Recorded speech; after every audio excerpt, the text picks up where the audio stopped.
What's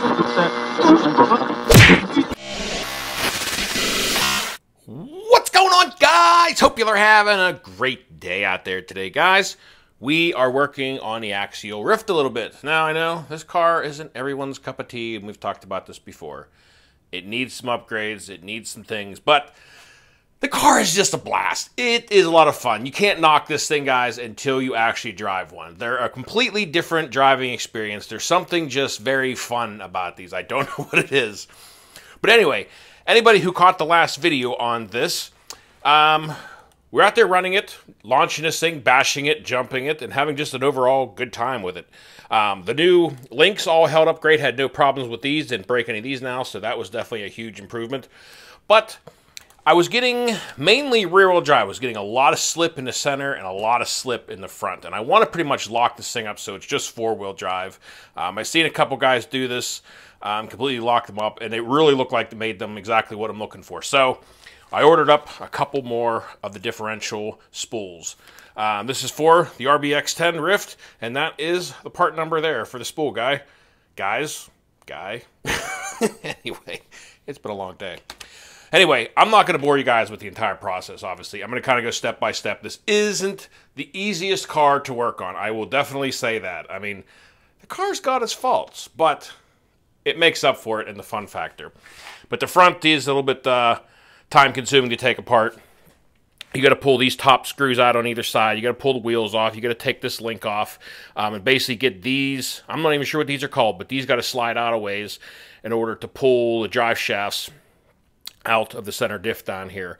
So I'm going to get working. I'm going to get this front end torn apart. I'll bring you guys back when I show you what all has to be torn apart. We're going to change the front spool first.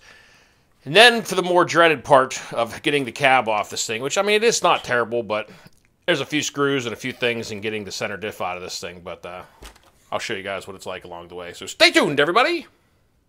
So just real quickly, I figured I'd show you a few things real fast on what you do need to all take off to get the front drive shafts pulled out of the center diff here. You got to pull off these little brake calipers, pull off these on both sides, take these two screws out here on both sides, pull this link out, and then you basically got to tap this, and then this will slide out a bit, and then that'll actually pull out of your center diff down here. And then there are obviously 4 screws in the back here that will take this front metal cover off, and then you can get the differential out. But that's pretty much it to get the front out. I'm going to go ahead and do that and get the front out of there, and I'll bring you guys back. All right, guys. Well, this is where you end up with. You end up with this hanging. Like I said, these are the 4 screws you pull out, and you slide it out to about that point. There's the holes where the bolts normally go through. And at that point, it allows you to see, as you guys can see, I had this diff out recently trying to pack it and thought I could get it to stop slipping. But anyway, that's what you end up with. You get the slender diff out. You can see that's how the drive shafts slide into either end. We're going to go ahead and open this thing up, get all the grease off of it, and stick one of our lockers in this thing. So stay tuned, guys. All right, well, once you get your differential out of there, you go ahead and open it up and basically pull all the guts out. Mine's kind of stuck together because I had silicone earplugs in there, but just pull everything out of there until it is completely empty. And literally the only thing that goes in there then is this. That slides on there, and then your case top slides back on there. I'll put the gasket on there, but honestly, it's not even needed now because there's no fluid to stay in there. But that's all you gotta do. Just jam that thing in there, put your cap back on with your gear. She's ready to go back in. All right, guys, well, just reverse the process. Get everything back together in there. I'm going to throw some red and tacky grease in there to get the differential greased up, get all this bolted together, and then I'm going to go ahead and pull the body off this and get the center locked up next. Okay, well, we got the front all back together again. Everything's all in one piece. It's nice and locked up. So now we're going to go ahead and get the body removed. Now, what I've been usually doing to do this is I take off, I believe, all 4 shocks on the top. And then there are these 4 or 5 screws along here. These all come out. And also, if you have a sway bar, you got to disconnect that. And then the body usually lifts off enough to be able to get to the differential and get it out of there. If there's any other weird little steps along the way, I will show you guys. But I think that's how I've done this in the past. Can't remember now. Alright, well, I figured I'd show you this jacked up mess. So I took out all the screws I was explaining, the top shocks and all the side body screws. The other 2 that have to come out is on the battery tray down there. Those 2, sorry, right there. You can see the 2 holes. Those 2 have to come out the bottom also. Those are with the receiver box, and they attach to that right there. You got to pull those out. Then the whole top lifts up like this. Now, I could pull the other two stock screws off the top here and just get rid of this altogether. But I'm going to leave it as it is and disconnect the whole center drivetrain and yank it out of here so we can get to the different center diff. All right, I'm going to try not to bombard with too many parts here, but you have to pull out every screw that is on the bottom side of this case. Pull out everything that you see except the 2 screws that hold the receiver box in. You can leave those 2 in there, but everything else comes out.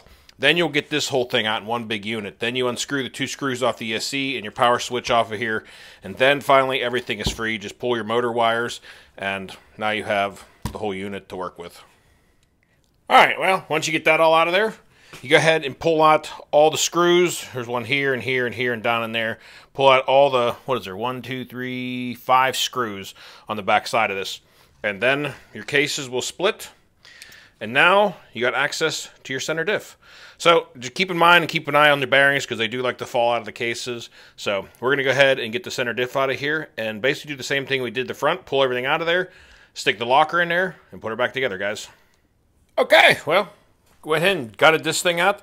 Drop the locker in there, got screwed back together again. All you got to do is drop that back down in there. Get it to line up with which way we're dry shaft is going. Maybe. It's going to fight me now. There we go. I think it dropped the way down there.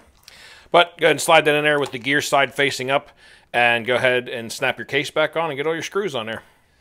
All right, the Ryft is all locked up. Front, center, and rear.